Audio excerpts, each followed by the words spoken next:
सुप्रभात बच्चों, Pioneer convent school की कक्षा में आप सबका स्वागत है। हमने कल तुलसीदास द्वारा रचित कवितावली का एक खंड किया था। अब हम अगले खंड की तरफ चलते हैं। कल हमने क्या पढ़ा कि गोस्वामी तुलसीदास जी ने उस समय के समाज की स्थिति बताई थी कि कितनी बेकारी थी, कितनी भुखमरी थी उस समय के समाज में। जहाँ एक ओर समाज में श्री राम जी का प्रचार प्रसार हो रहा था, लोग उनकी भक्ति कर रहे थे, वहीं दूसरी ओर समाज की आर्थिक स्थिति बिल्कुल भी अच्छी नहीं थी। तो उसी स्थिति के बारे में बताते हुए तुलसीदास जी ने आगे क्या वर्णन किया है। खेती न किसान को, उन्होंने किसान के बारे में बताया कि जो किसान थे उनके पास खेती नहीं थी, करने के लिए खेत नहीं थे, सामान नहीं था। भिखारी को न भीख, भिखारी के पास भीख नहीं थी। क्या मतलब कि अगर लोगों के पास पैसा ही नहीं होगा तो वो भिखारियों को भीख कैसे देंगे, और भिखारियों का काम तो उसी मिली हुई भीख से चलता था, उनकी रोजी रोटी का कोई और साधन नहीं था। तो भिखारियों को न भीख, मतलब भिखारियों को भीख नहीं मिलती थी। बलि, बलि का मतलब होता है दान दक्षिणा। अब लोगों के पास पैसा नहीं है तो वो दान दक्षिणा कैसे दे सकते थे। बनिक को बनिज, बनिक क्या होता है? बनिक होता है व्यापारी, बनिज होता है व्यापार। अब जब लोगों के पास पैसा ही नहीं है तो जो व्यापारी थे, व्यापार करते थे, उनका जो व्यापार था वो भी खत्म हो गया था। ना वो खुल के व्यापार कर पाते थे, ना ही लोगों के पास इतना पैसा था कि वो खरीद बिक्री कर सके। तो जो व्यापारी थे उनके पास व्यापार नहीं था। न चाकर को चाकरी, चाकर क्या होता है? चाकर होता है नौकर, चाकरी होता है नौकरी। अब लोगों के पास पैसे की कमी थी तो वो नौकर कैसे रखेंगे? तो न चाकर को चाकरी, नौकरों के पास नौकरी नहीं थी। जीविका विहीन, विहीन क्या होता है? विहीन होता है जब कोई चीज़ हमारे पास नहीं होती। जीविका, जीविका मतलब रोजगार। लोग, जो लोग थे वो जीविका विहीन थे, मतलब रोजगार उनके पास नहीं था, रोजगार से रहित थे। रोजगार मतलब काम। सिद्धमान, सोच बस, सिद्धमान होता है दुखी। अब ये सोच सोच कर लोग दुखी थे कि हमारे पास काम नहीं है। कहे एक एकन सो, तो वहाँ पर जो लोग थे वो एक एकन सो, मतलब एक एकन मतलब आपस में बातचीत करते थे, एक दूसरे से पूछते थे कहाँ जाई, कि हम कहाँ जाएं। का करी, करी मतलब करना, कि हम क्या करें। वेद हो पुराण कही, कवि कह रहे हैं कि वेदों में भी पुराणों में भी कही ये बात कही गई है। लोकहु, लोकहु मतलब लोक में, संसार में। बिलोकियत, बिलोकना होता है देखना, बिलोकी मतलब देखना। कह रहे हैं कि वेदों और पुराण में भी कही गई है और संसार में भी देखा गया है। सावरे सब पई, सांकरे, सांकरे मतलब संकट। सब, जब सब पर संकट आता है तो राम रावरे कृपा करी। रावरे मतलब सलोने, सावरे रंग वाले, क्योंकि तुलसीदास जी किसको मानते थे? श्री राम जी को मानते थे। तो वो कहते हैं कि जब भी कभी भी कोई संकट आता है तो श्री राम ही सलोने, सावले रंग वाले श्री राम ही कृपा करी, कृपा करते हैं। दारिद, दारिद होता है गरीबी। दशानन, दशानन मतलब रावण, गरीबी रूपी रावण। दबाई दुनी, दबाई मतलब दबाया हुआ है, दुनी मतलब संसार को। तो तुलसीदास जी ने हालत बताई वहाँ की कि गरीबी रूपी जो रावण है उसने सारे संसार को दबा रखा है। दीन बंधु, दीन बंधु मतलब कि दया करने वाले। कौन थे दया करने वाले? संकट की स्थिति में उन्होंने बताया कि जो सावरे रंग वाले श्री राम ही कृपा करते हैं।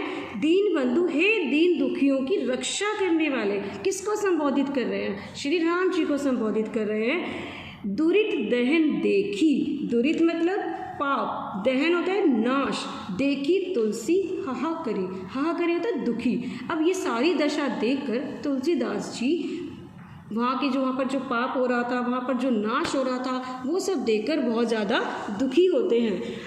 तुलसीदास जी प्रभु से, अपने प्रभु श्री राम से प्रार्थना करते हैं कि दरिद्रता को, दरिद्रता मतलब गरीबी, गरीबी को जला देने वाले हे मेरे प्रभु, हे श्री राम, गरीबी को दूर करो। तो आपने इस पद में क्या पढ़ा कि लोगों की जो स्थिति थी वो कैसी थी। किसानों के पास खेती नहीं थी, भिखारी के पास भीख नहीं थी, व्यापारी के पास करने को व्यापार नहीं था, नौकरों के पास नौकरी नहीं थी। लोग चिंता में थे। क्यों थे चिंता में? क्योंकि लोगों के पास रोजगार का कोई साधन नहीं था। बस एक दूसरे से वो यही बातें करते थे कि अब हम कहाँ जाएं, क्या करें। तुलसीदास जी ने बताया, वेदों में पुराणों में भी कहा गया है और लोगों ने भी ये चीज़ देखी है कि जब भी कोई संसार पे संकट आता है तो रक्षा के लिए श्री राम जी हमेशा आते हैं और उनकी जो समस्याएं हैं उनका समाधान करते हैं। इसलिए तुलसीदास जी श्री राम जी से प्रार्थना करते हैं कि वे आकर इन लोगों की रक्षा करें। अगले पद की ओर चलते हैं। अगले पद में तुलसीदास जी ने जातिवाद का खंडन किया, क्योंकि जो सारा संसार था वो जातियों में बांट रखा था लोगों ने।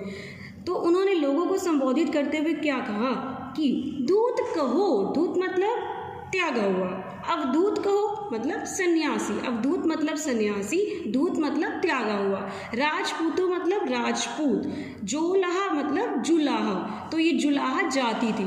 तो उन्होंने लोगों को कहा कि मुझे सन्यासी कह लो, मुझे चाहे त्यागा हुआ कह लो, चाहे मुझे राजपूत जाति का कह लो, चाहे मुझे जुलाहा कह लो। काहू की बेटी सो बेटा ना ब्याहब, वो कहते काहू किसी की बेटी से बेटा ना ब्याहब, मुझे अपने बेटे की शादी नहीं करनी है। काहू की जाति बिगाड़ना सो, कहते कि जो किसी की बेटी से मेरे बेटे की शादी हो जाएगी तो किसी की जाति बिगड़ जाए। तो लोगों को इस बारे में सोचने की कोई ज़रूरत नहीं है, ना ही मैं लोगों के बारे में सोचता हूँ। मुझे इन सब बातों से कोई मतलब नहीं है कि कोई मेरे बारे में क्या सोचता है, कोई मुझे क्या कहता है। किसी की बेटी से मैंने अपने बेटे की शादी नहीं करनी है, इसलिए मुझे लोगों की कोई परवाह नहीं है। क्योंकि तुलसीदास जी जातियों के खंडन पर विश्वास नहीं करते थे। तुलसी सरनाम गुलामों हैं, तुलसीदास जी कहते हैं सरनाम प्रसिद्ध गुलामों हैं राम को, तो कि मैं तो राम का गुलाम हूँ। जाको रुचे सो कहे कछु ओए, कहते कि जाको होता है जिस, रुचे अच्छा लगना, सो कहे कहते जिसे जो अच्छा लगता है वो कहे, कछु ओए कहते कि जो कुछ करना है वो कहे, जो कुछ कहना है वो कह ले। मांगी के खैबो, मांग के खाता हूँ, मसीत को सोईबो, सोईबो होता है सोना, मसीत मतलब मस्जिद, तो मस्जिद में सोता हूँ।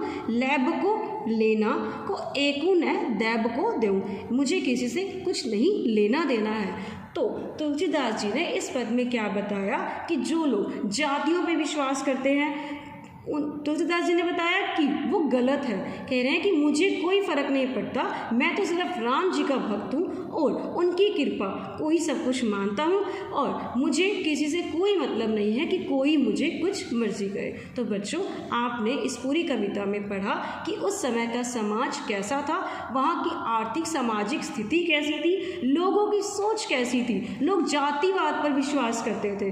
तुलसीदास जी किसको मानते थे? वो श्री राम को मानते थे, उनके भक्त थे और वही उन्होंने यही सोचा कि जिसको हम मानते हैं वही हमें इस नैया से पार उतार सकता है। तो एक दूसरे से बात करने से इस समस्या का हल नहीं निकल सकता, इसलिए वो हर समस्या के लिए श्री राम जी से प्रार्थना करते हैं।